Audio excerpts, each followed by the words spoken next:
In a previous video, I told 4 terrifying true ghost stories. Now it is time for part 2. So grab some headphones and get ready to be scared, as I tell 4 more terrifying true horror stories animated. Our next story comes from a Reddit user. I was traveling solo and looking for a cheap Airbnb.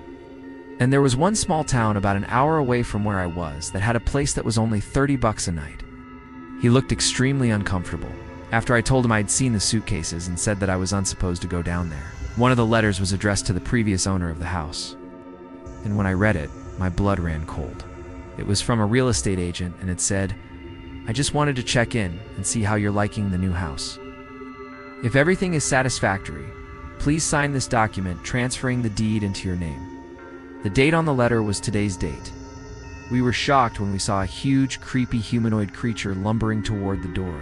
Tried to open it, but thankfully it couldn't. Something about the idea of a monster that preys on people at night, but instead the color red is kind of comforting.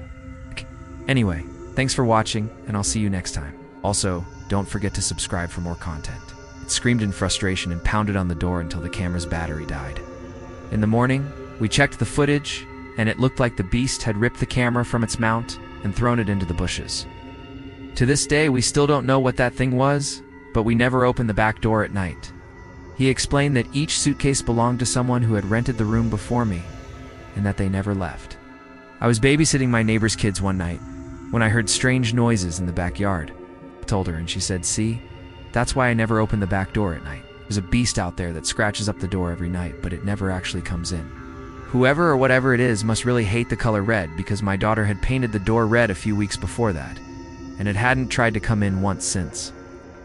She must have used a lot of paint because the scratches stopped after a few days. My mom picked me up later that day, and I told her about the scratches on the door. She suggested that we put a security camera out back to catch whatever was doing it. I went to investigate and saw a pair of feet in the bushes by the fence. Thinking it was just a stray cat, I paid it no mind. Later that night, though, I was woken up by screams in the backyard. Oh. I rushed to the window and saw 2 glowing red eyes staring at me. I slammed the window shut and locked it, but then the lights went out and I heard heavy footsteps near the back door. I grabbed a baseball bat and waited for whatever was outside to try and come in. It didn't.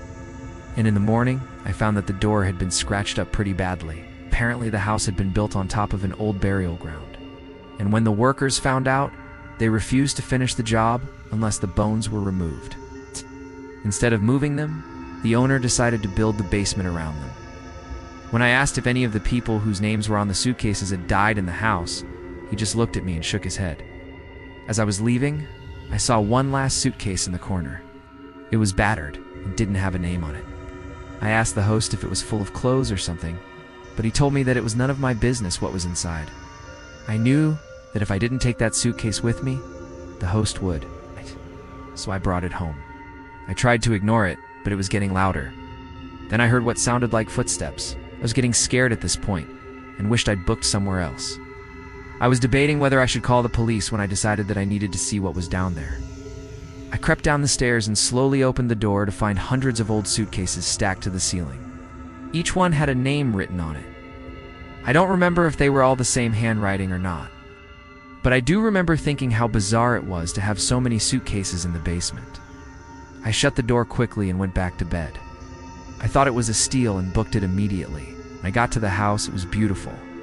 The host had also put up a huge sign that warned me about something, though. It read, "Never open the basement door." I thought it was just a quirky thing to add character to the house and didn't think much of it. But then when I got to my room, I noticed that the door had a deadbolt on it and a sign that read, "Don't open under any circumstances."